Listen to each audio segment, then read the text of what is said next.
Assalamualaikum warahmatullahi wabarakatuh. Selamat sore Selamat anak-anak. sore. Bagaimana kabar kalian sore, Bu? Sore, Bu. Baik, sebelum memulai pembelajaran hari ini, silahkan ketua kelasnya memimpin untuk berdoa. Baik, Bu. Baik, teman-teman, sebelum pembelajaran hari ini kita mulai, marilah kita berdoa menurut agama dan kepercayaan masing-masing. Semoga kita diberikan kelancaran dalam pembelajaran ini. Berdoa dimulai.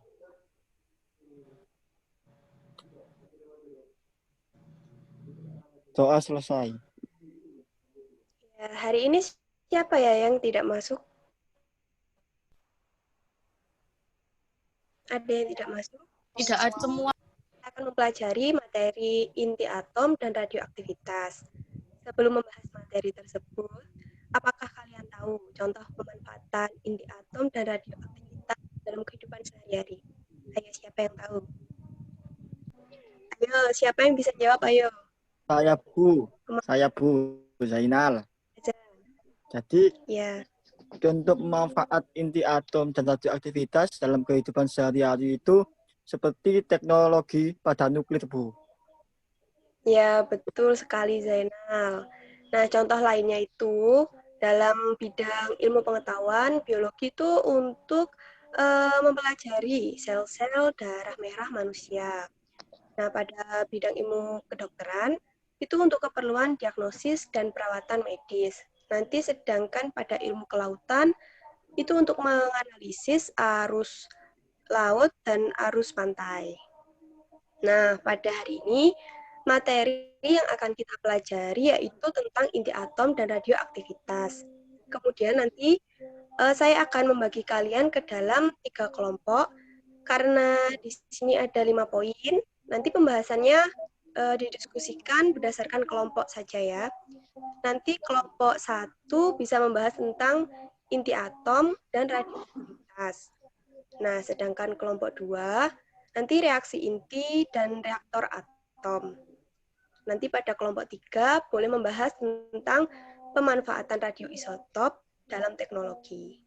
Nanti silahkan gunakan waktu yang saya berikan untuk didiskusi terhadap kelompoknya dan membuat PPT ringkas saja. Tolong nanti PPT-nya dikoordinasi jadi satu, ya. Paham, Nak?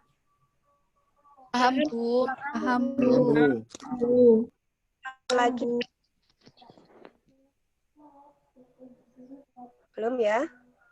Baik, nanti setelah ini silahkan berdiskusi dengan teman sekelompok kalian. Dan waktunya itu cuma 10 menit, jadi digunakan dengan sebaiknya ya. Iya, Bu. Baik.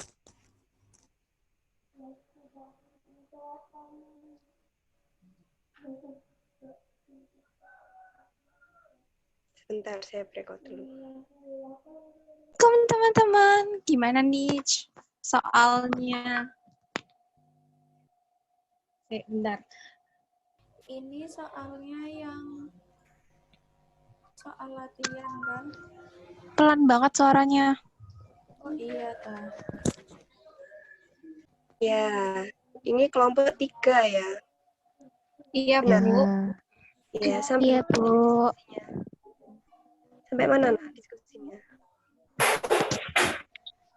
Penalti, Bu. Apa ini? PPT-nya ringkas saja ya. Usah panjang-panjang, yang penting nanti intinya itu jelas nanti. Oh ya, nanti Baik, presentasinya Bu. kurang lebih 3 menit per kelompok. Jadi presentasi Oke, tiap kelompok Bu. perwakilan saja. Ya. Bagaimana, Bu?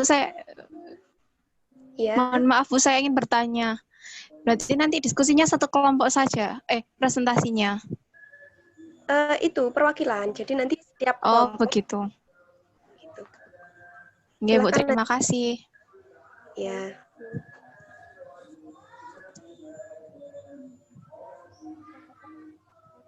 Kalau ada yang ingin ditanyakan, boleh. Oke, Bu. Sampai mana ya? Masih diskusi? Iya, Bu, sebentar. Iya. PPT-nya masih digambar, Bu. Iya, Bu. Reni. Pinter sekali ya Re ini kalau desain. Iya, Bu. Kalau Iya, hitung-hitungan nggak pintar, tapi menggambarnya pintar. Bagian media. Ya pintar toh, kan masuk fisika ini harus pintar. Berat, Bu. Fisika itu berat. Enggak. Ayo belajar. Pasti bisa. Yo, semua pasti bisa. Ya, Bu, sebentar. Saya tidak dapat mengakses ini, Bu. Sebentar ya, Bu. Mengakses materi. Alhamdulillah sudah. Ya apa, guys?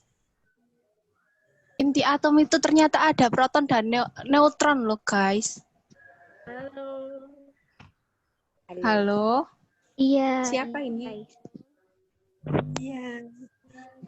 Nanti yang presentasi siapa? Gimana Yun? Yang presentasi siapa? Putus-putus. Iya Nanti yang bagian presentasi siapa? Kuta, BE aku rek gak apa. Iya. Ya, silakan Alfia. Siapa rek? Ojo sendiri kayak Sama aku, Ta. boleh Yun. Berarti sama Yuni ya? Iya, kamu jelasin yang awal berarti ya. Yang inti atom itu awal-awal. Yang bidang kedokteran ini Tayun sama bidang biologis. Iya, heeh. Oke, Iya. Yun.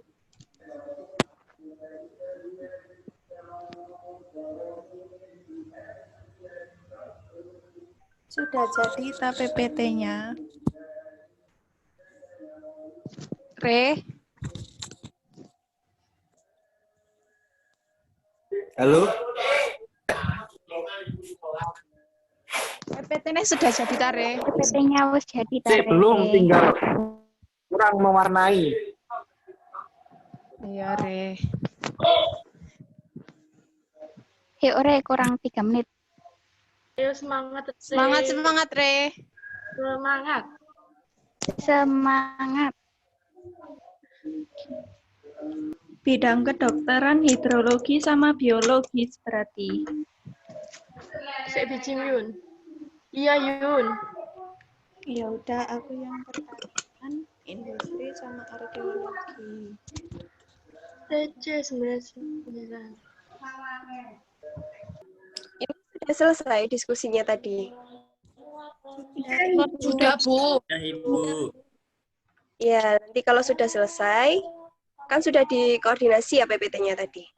Nanti silakan kalian presentasi materi ya yang telah didiskusikan tadi. Nah, nanti masing-masing sesi tanya jawabnya ditaruh di belakang saja. Jadi presentasi dulu masing-masing kelompok. Silakan. Bu, terima kasih. Share screen dulu ya, Bu. Ya, Via.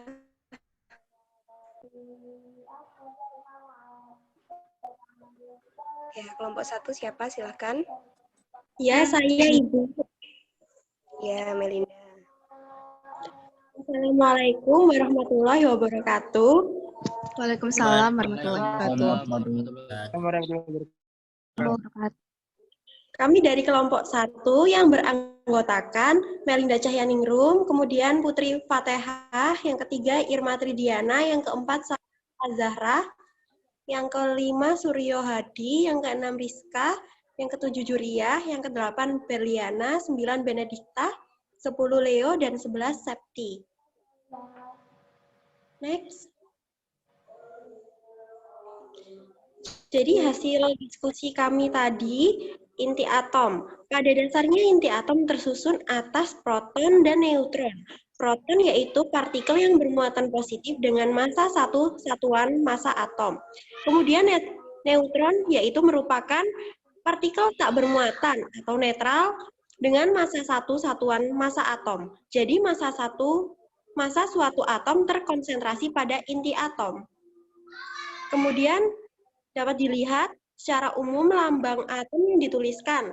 Nah, pada lambang A itu disebut nomor massa. Kemudian yang Z itu jumlah proton dalam inti atau jumlah elektron di kulit terluar. Kemudian N sama dengan A kurangi Z yang merupakan jumlah neutron di dalam inti atom. Next. Kemudian ada 3 jenis inti atom, yaitu isotop, isoton, dan isobar. Isotop merupakan inti yang memiliki nomor atom yang sama. Isoton merupakan inti yang memiliki neutron yang sama. Kemudian isobar merupakan inti yang memiliki nomor massa yang sama. Next. Selanjutnya yaitu ada energi ikat inti. Antar partikel inti menghasilkan energi ikat inti. Energi ikat ini didefinisikan sebagai energi yang dibutuhkan untuk memutus atom menjadi partikel pembentuknya. Selisih massa ini disebut defek massa dan digunakan sebagai pertahanan proton dan neutron sehingga tetap dalam satu ikatan. Defek ini dapat dituliskan sebagai persamaan matematis sebagai berikut, yaitu delta M sama dengan itu buka kurung Z, MP plus A min Z, Mn minus min T, tutup kurung. Selanjutnya, M in T. Lalu, yang selanjutnya ada radioaktivitas. Radioaktivitas dapat didefinisikan sebagai pemancar sinar radioaktif secara spontan oleh inti tak stabil supaya menjadi stabil. Ada peluruhan sinar alfa, yaitu peluruhan alfa terjadi di mana inti atom memiliki berat yang tidak stabil, sehingga memancarkan sinar alfa dan meluruh menjadi inti yang mengakibatkan ringan dan bermuatan stabil. Lalu yang kedua ada peluruhan sinar beta, di mana sifat sinar beta sangatlah mirip dengan elektron. Lalu yang ketiga ada peluruhan sinar gamma, di mana sinar gamma ini tidak memiliki massa, muatan, dan memiliki energi yang tertinggi dari dua sinar yang lain. Terima kasih, sekian dari kelompok kami. Silakan dilanjutkan ke kelompok 2. Baik, selanjutnya kami dari kelompok 2 dengan anggota Siti Nurrahmah, Nanda Imanafila, saya sendiri Nur Dewanti Anindya Warsa, Iman Al-Kautsar, Lutfia Nurjana, Ida Sukmawati Dewi, Desinta Ramadhani Pratiwi, Nasa Najib, Nur Eka Agusti Mardianti, Eka Mufidatul Kusna, dan Afia Rahdina. Selanjutnya.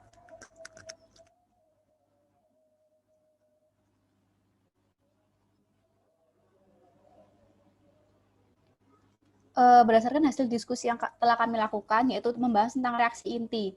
Dalam suatu reaksi inti berlaku beberapa kekekalan, yaitu yang pertama hukum kekekalan nomor atom, yang kedua hukum kekekalan nomor massa, dan yang ketiga yaitu hukum kekekalan massa energi. Nah, reaksi inti sendiri ada dua, yaitu reaksi fisi, yaitu pembelahan inti berat menjadi inti yang lebih ringan. Yang kedua yaitu reaksi fusi, penggabungan inti ringan menjadi inti yang lebih berat. Selanjutnya. Nah, berikut merupakan animasi dari reaksi fisi dan fusi. Bisa dilihat pada reaksi fisi, pembelahan inti berat menjadi inti yang lebih ringan. Kemudian yang pada reaksi fusi, penggabungan inti ringan menjadi inti yang lebih berat. Selanjutnya. Selanjutnya yaitu reaktor atom. Jadi terdapat tempat terjadinya reaksi inti berantai yang terkendali baik fisi maupun fusi. Reaktor produksi isotop yaitu reaktor yang menghasilkan radioisotop yang banyak dipakai dalam bidang nuklir, kedokteran, biologi, industri, dan farmasi. Kemudian reaktor penelitian yaitu reaktor yang dipergunakan untuk penelitian di bidang pertanian, peternakan, industri, kedokteran, sains, dan sebagainya. Kemudian reaktor daya atau power, yaitu reaktor yang dapat menghasilkan energi listrik. Reaktor daya merupakan reaktor komersil yang menghasilkan energi listrik untuk dijual, misalnya PLTN, pembangkit listrik tenaga nuklir. Selanjutnya.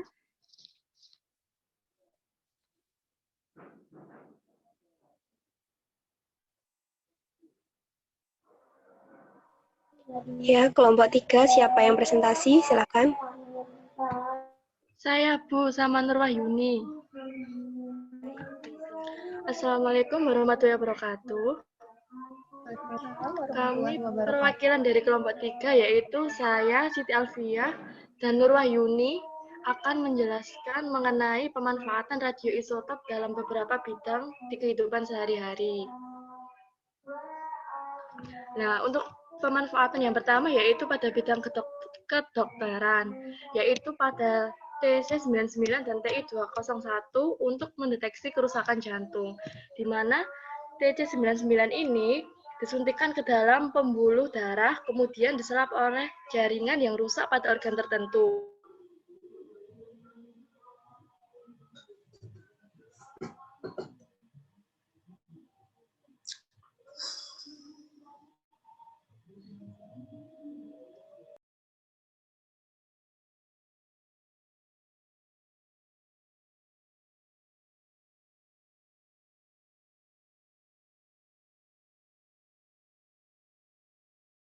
Halo, ini emang nggak ada suaranya ya? Apa jaringan saya ini? Sepertinya Iya, Bu, tidak ada suara. Itis Ini Bu, Alfia memang nggak ada suaranya Bu. bisa saya Mungkin jaringannya. aja. Iya, boleh, silakan. Ya, kemudian selain TC99 dan TI201, terdapat NA24 yang berfungsi untuk mendeteksi gangguan peredaran darah. Kemudian juga terdapat CO60, yaitu untuk membunuh sel-sel kanker. Kemudian di bidang hidrologi, digunakan untuk mempelajari kecepatan aliran sungai dan menyelidiki kebocoran pipa air bawah tanah. Kemudian di bidang biologis, digunakan untuk mempelajari kesetimbangan dinamis, mempelajari reaksi pengesteran, dan mempelajari mekanisme reaksi fotosintesis. Selanjutnya, di bidang pertanian, digunakan untuk pemberantasan hama dengan teknik jantan mandul, contohnya seperti hama kubis. Kemudian untuk pemulihan tanaman atau pembentukan bibit unggul, contohnya pada padi. Kemudian untuk penyimpanan makanan sehingga tidak dapat bertunas, contohnya kentang dan bawang. Kemudian di bidang industri digunakan untuk pemeriksaan tanpa merusak, contohnya pada saat memeriksa cacat pada logam. Kemudian untuk mengontrol ketebalan bahan, contohnya pada kertas film dan lempeng logam. Kemudian untuk pengawetan bahan, contohnya pada kayu, barang-barang seni. Lalu juga digunakan untuk meningkatkan mutu tekstil, contohnya untuk mengubah struktur serat tekstil, lalu untuk mempelajari pengaruh oil dan aditif pada mesin selama mesin bekerja. Yang keenam, dalam bidang arkeologi, dapat digunakan untuk menentukan umur fosil dengan C14. Sekian presentasi dari kelompok kami. Terima kasih. Apakah ada yang ditanyakan? Nanti masing-masing kelompoknya silakan tanya ya. Satu saja pertanyaannya. Perwakilan siapa boleh? Ya, siapa yang ingin bertanya? Ke kelompok 1 siapa? Saya Bu ingin bertanya kelompok 1. Saya Naimana Villa, absen 20. Iya, Nanda, yuk. Boleh, silakan. Pak, pada energi ikat, apa dibutuhkan energi untuk memutus atom menjadi partikel pembentuknya, Bu? Terima kasih. Iya, silakan kelompok 1. Baik, Bu. Saya akan mencoba menjawab pertanyaan dari Nanda Imanavila. Saya Irma Tri, nomor absen 10. Jadi, karena energi tersebut digunakan untuk memutuskan ikatan yang dimiliki oleh atom-atom dalam senyawa bereaksi. Kemudian, reaksi kimia akan menghasilkan energi dari penggabungan ikatan atom-atom yang akan membentuk susunan atau senyawa yang baru. Seperti itu, Bu. Mohon maaf bila ada kesalahan. Iya, boleh. Kelompok lain ingin bertanya kepada kelompok 2?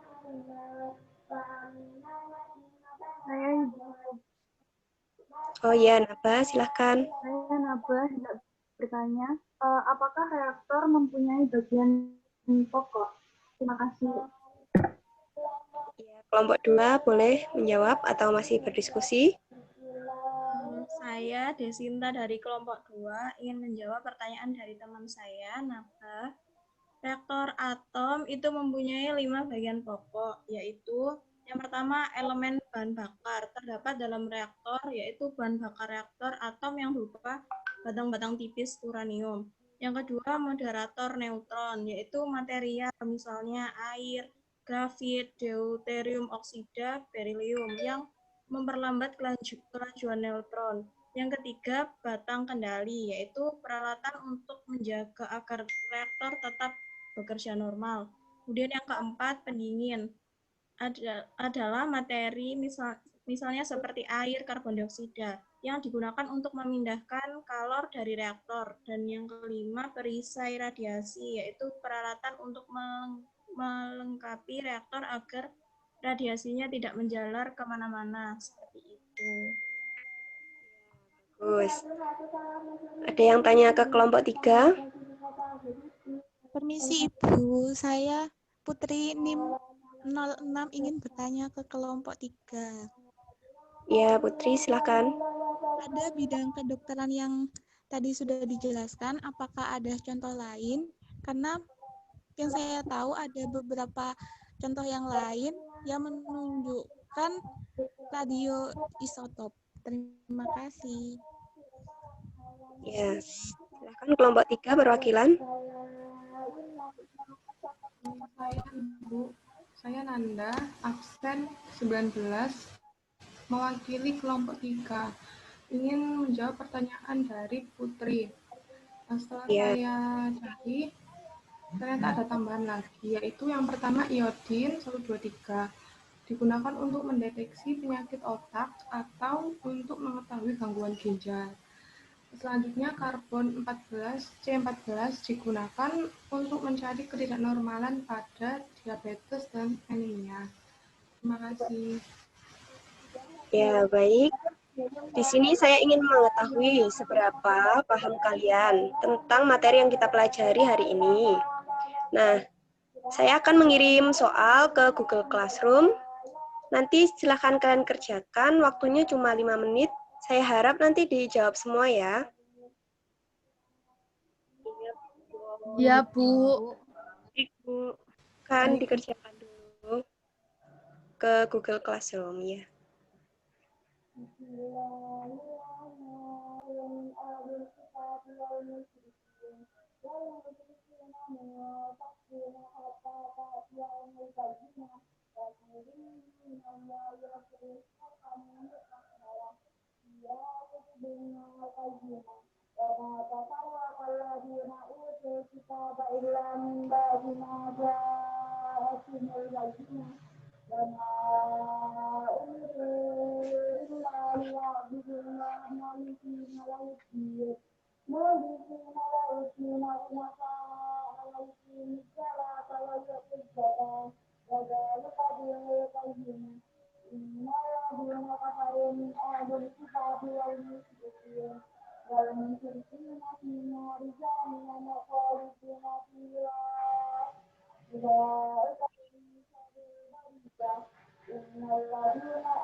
Sudah, Nak?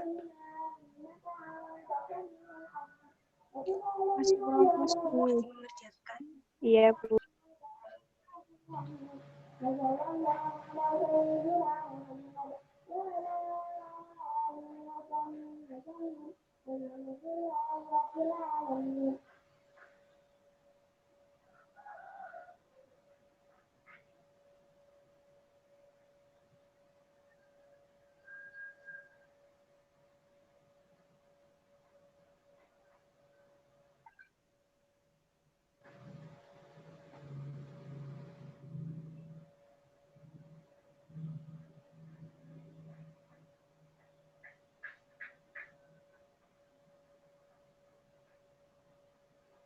Waktunya hanya 5 menit ya, untuk mengerjakan nanti.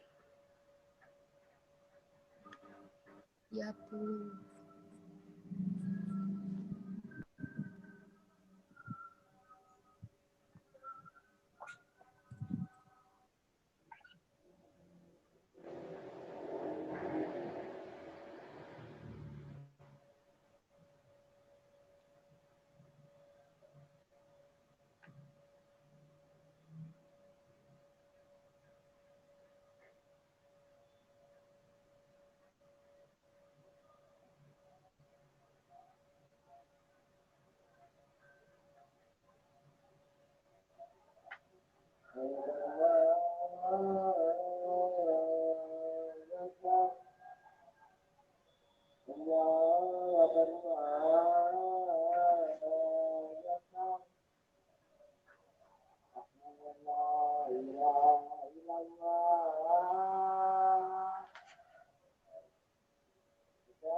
Kurang 1 menit ya waktunya.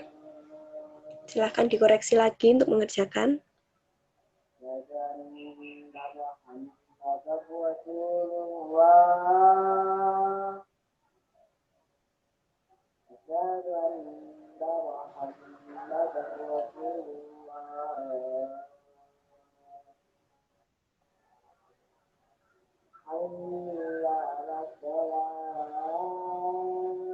Baik, waktunya sudah habis. Sudah mengerjakan semuanya?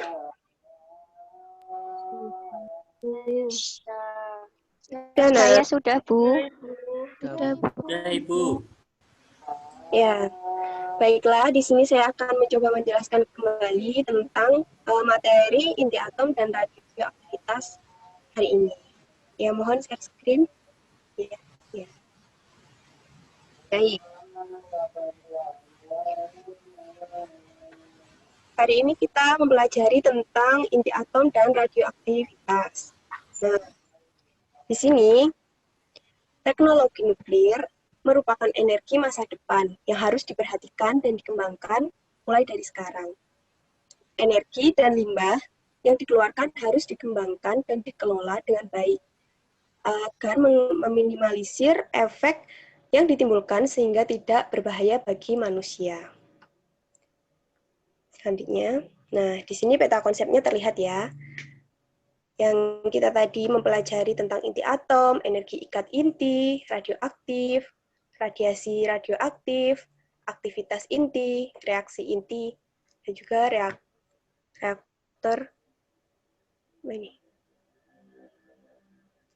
reaktor nuklir. Ya, selanjutnya. Nah, di sini terlihat perkembangan teori atom. Yang pertama itu ada model atom Dalton. Nah, Dalton itu merupakan ilmuwan yang pertama kali mengembangkan model atom pada tahun 1803 hingga 1808. Hipotesis Dalton itu digambarkan dengan model atom sebagai bola pejal seperti tolak peluru. Nah, yang kedua ada model atom Thomson.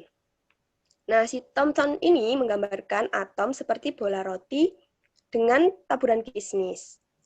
Sedangkan model atom Rutherford, dia ini salah satu tokoh yang berjasa dalam mengembangkan model atom yang membuat model atom seperti tata surya. Nah, yang terakhir ada model atom Bohr. Model atom Bohr ini termasuk atom yang terdiri dari inti yang bermuatan positif dan dikelilingi oleh elektron yang bermuatan negatif di dalam satu lintasan. Ya, selanjutnya. Nah, di sini ada contoh atom helium. Bisa dilihat gambarnya yang di samping ya. Di sini ada simbol A, Z, dan X. Di mana itu seperti ada pada ini, He, helium. Di mana itu A itu menunjukkan nomor massa, Z itu menunjukkan nomor atom, sedangkan X itu merupakan nama unsur atom. Selanjutnya. Nah, di sini energi ikat inti. Energi ikat inti ini pada atom berasal dari defek massa. Defek massa itu merupakan delta M sama dengan ZMP plus A min Z Mn min M inti. Sedangkan energi ikat inti itu merupakan delta M dikali C pangkat 2 dalam satuan Joule. Sedangkan energi ikat itu sama dengan delta M dikali 931,5 dalam satuan elektron volt. Nah, di sini ada energi ikat inti per nukleon. Selanjutnya.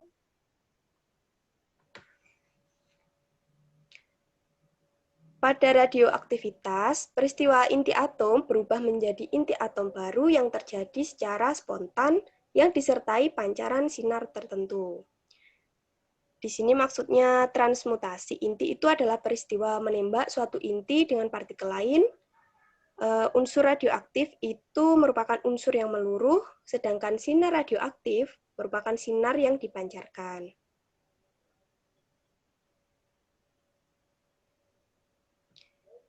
Ya, sinar radioaktif. Ini menyebabkan terjadinya perubahan nukleon pada inti atom, sehingga inti atom akan berubah menjadi inti atom lain. Di sini ada 3 jenis sinar radioaktif.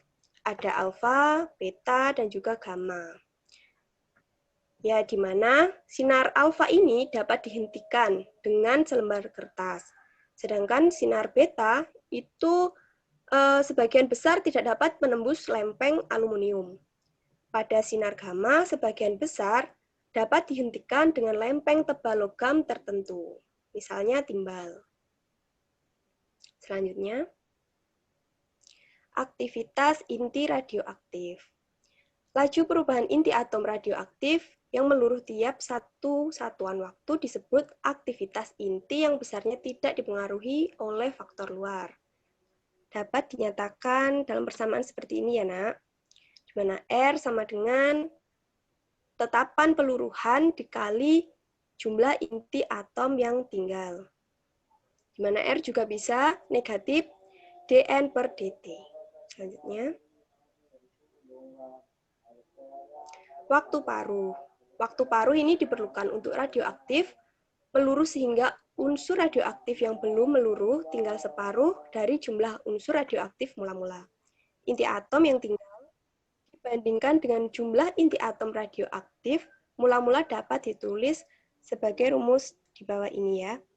N sama dengan setengah pangkat N kali N0. Selanjutnya, di sini ada tabel deret radioaktif. Ada uranium, aktinium, thorium, neptunium. Selanjutnya, ya, pada reaksi inti. Peristiwa perubahan suatu inti atom sehingga berubah menjadi inti atom lain dengan disertai munculnya energi yang sangat besar. Itu disebut reaksi inti. Nah, di reaksi inti ini ada reaksi fisi dan reaksi fusi.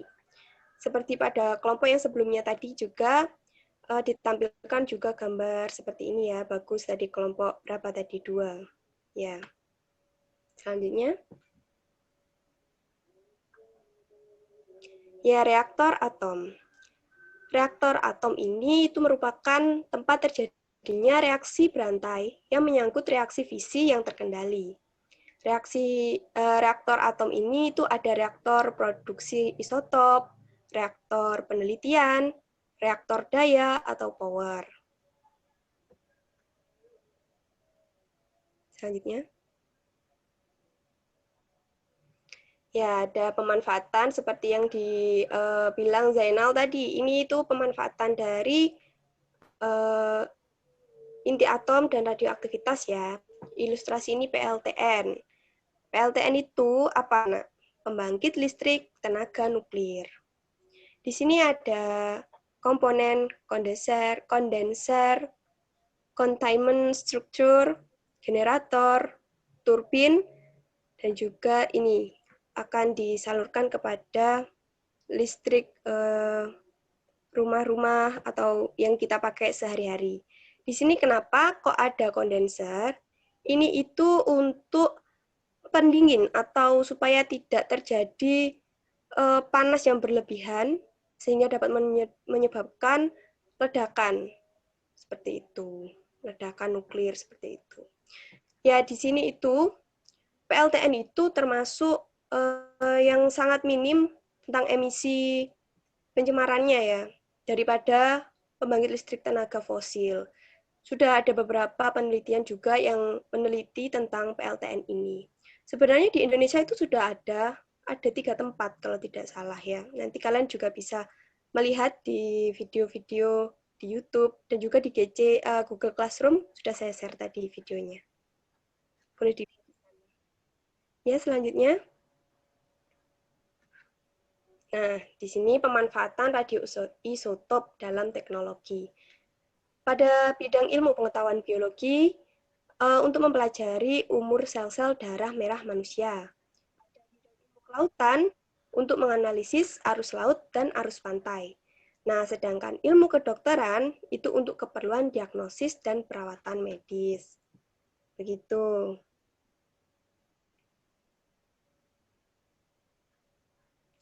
Mungkin dari sini ada yang perlu ditanyakan? Saya Ibu ingin bertanya. Ya, siapa ini? Eka Mufia. Iya, itu. Ya, boleh.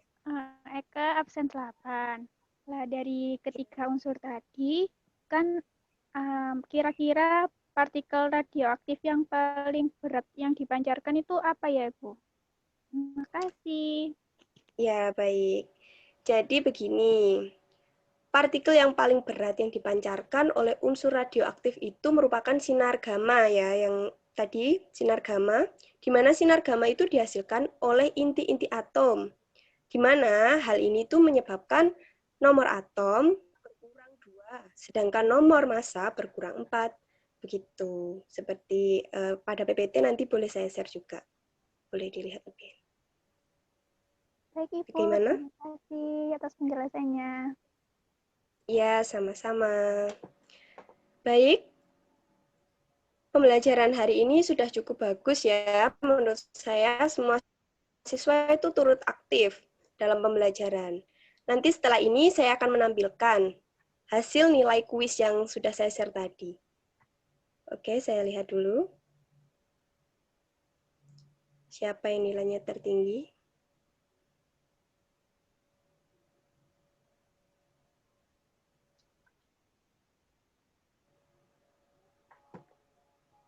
Ya, terlihat ya. Wah, Eka ini ya tertinggi. Eka, siapa lagi? Juria. Siapa lagi nih? Loh, Nasa Najib kenapa 0 ini? Iya Ibu, itu sulit sekali mendapatkan nilai 0. Nggak boleh gitu ya, harus belajar lagi ya, nggak boleh gitu. Siapa ini? Hanya 2 yang tertinggi ya? Oh, Nilu juga bagus, 80. Makasih, Bu. Ya. Nah, selamat ya tadi Eka sama Juria. Nah, Ibu. ya boleh nanti kalau yang belum maksimal nilainya boleh ditingkatkan lagi ya, Nak. Jangan malas-malas belajar, oke? Iya Ibu. Iya, Bu. Saya akan belajar ke Eka. Ya, boleh. Sama Semangat, Bu. teman-teman Semangat, Bu. diajari semua. Ya, saya rasa cukup ya sudah pembelajaran hari ini. Silahkan Ketua kelas, mungkin dipimpin berdoa. Baik, Bu. Bagi teman-teman, sebelum kita mengakhiri pelajaran hari ini, mari kita berdoa bersama menurut agama dan kepercayaan masing-masing. Semoga apa yang diajarkan oleh Ibu Habib dapat bermanfaat untuk kita semua. Berdoa dimulai.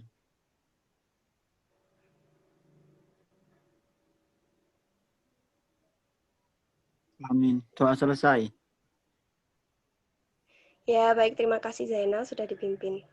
Ya, terima kasih ya. Semuanya sudah mengikuti pelajaran hari ini dengan sangat bagus. Semoga ilmunya bermanfaat. Selalu Amin. jaga kesehatan. Jangan berhenti bermimpi setinggi-tingginya. Paling tidak, kalian nanti akan terjatuh di antara bintang-bintang. Wassalamualaikum warahmatullahi wabarakatuh. Selamat sore. Assalamualaikum warahmatullahi wabarakatuh. Ibu cantik.